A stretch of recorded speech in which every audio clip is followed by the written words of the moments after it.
Oke, sekarang kita bahas satu topik pembahasan yang saya ambil dari ID Times ya, di mana mereka secara khusus membahas perihal 7 hal yang membuat wanita bekerja ya, yang membuat seorang wanita selain menjadi ibu rumah tangga bekerja.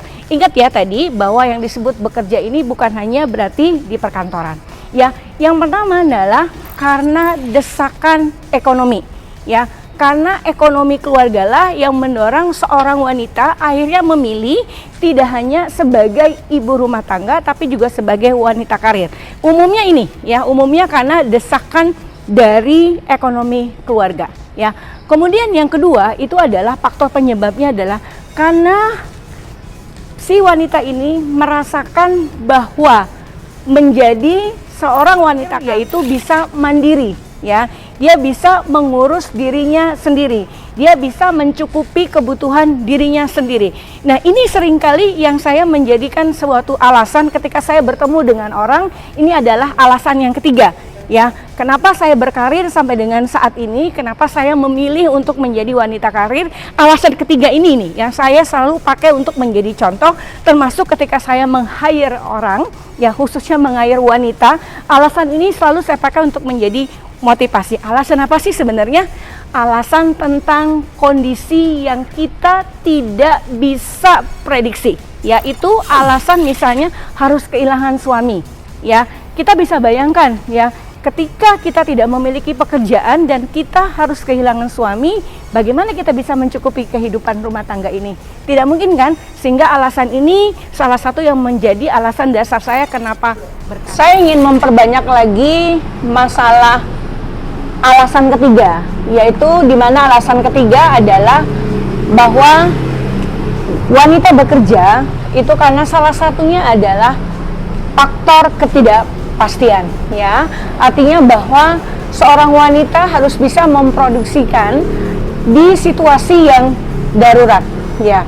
Seperti tadi saya sampaikan bahwa semisalnya saja yang pasti akan terjadi adalah ketika ada musibah, ketika kita harus ditinggalkan oleh orang yang kita sayangi ya.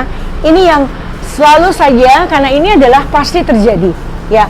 Andai saja kalau kita bisa dapat kepastian apakah yang akan meninggal dahulu adalah diri kita ya, tentu saja alasan ini menjadi sesuatu yang tidak ada ya. Namun karena ya, ini adalah alasan yang paling manusiawi, karena pasti di dalam cycle sebuah kehidupan itu pasti akan datang sebuah kematian.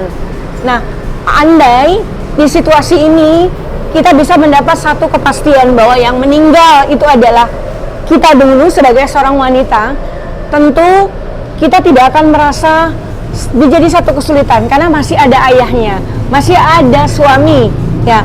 Namun kita nggak bisa bayangkan kan kalau seandainya kita tidak pernah melakukan apapun, kita tidak punya pekerjaan apapun, dan anak-anak kita masih kecil ya, karena musibah ataupun karena memang sudah ajal tiba, suami kita terpaksa harus mendahului kita.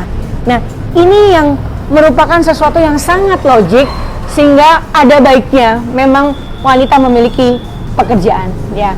Kemudian alasan yang keempat ya, alasan yang keempat adalah kenapa wanita bekerja, karena bangga memiliki penghasilan sendiri ya, sehingga tidak tergantung kepada suami untuk membelikan sesuatu yang dibutuhkan ya.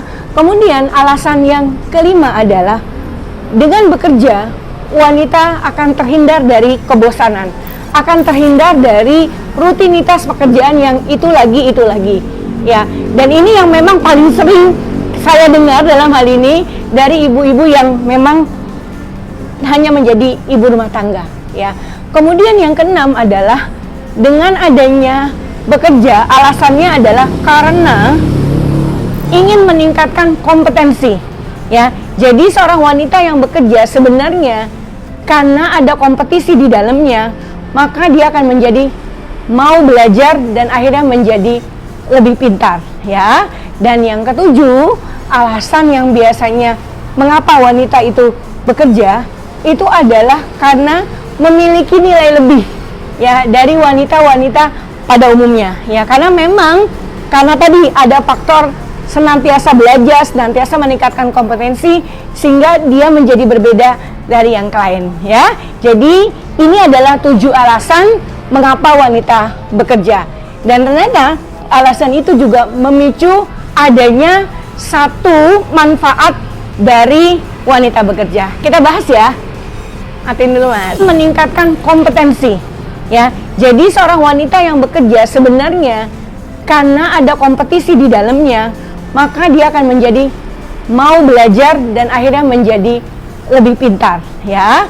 Dan yang ketujuh, alasan yang biasanya mengapa wanita itu bekerja itu adalah karena memiliki nilai lebih ya dari wanita-wanita pada umumnya ya. Karena memang karena tadi ada faktor senantiasa belajar, senantiasa meningkatkan kompetensi sehingga dia menjadi berbeda dari yang lain ya. Jadi ini adalah 7 alasan mengapa wanita bekerja, dan ternyata alasan itu juga memicu adanya satu manfaat dari wanita bekerja. Kita bahas ya.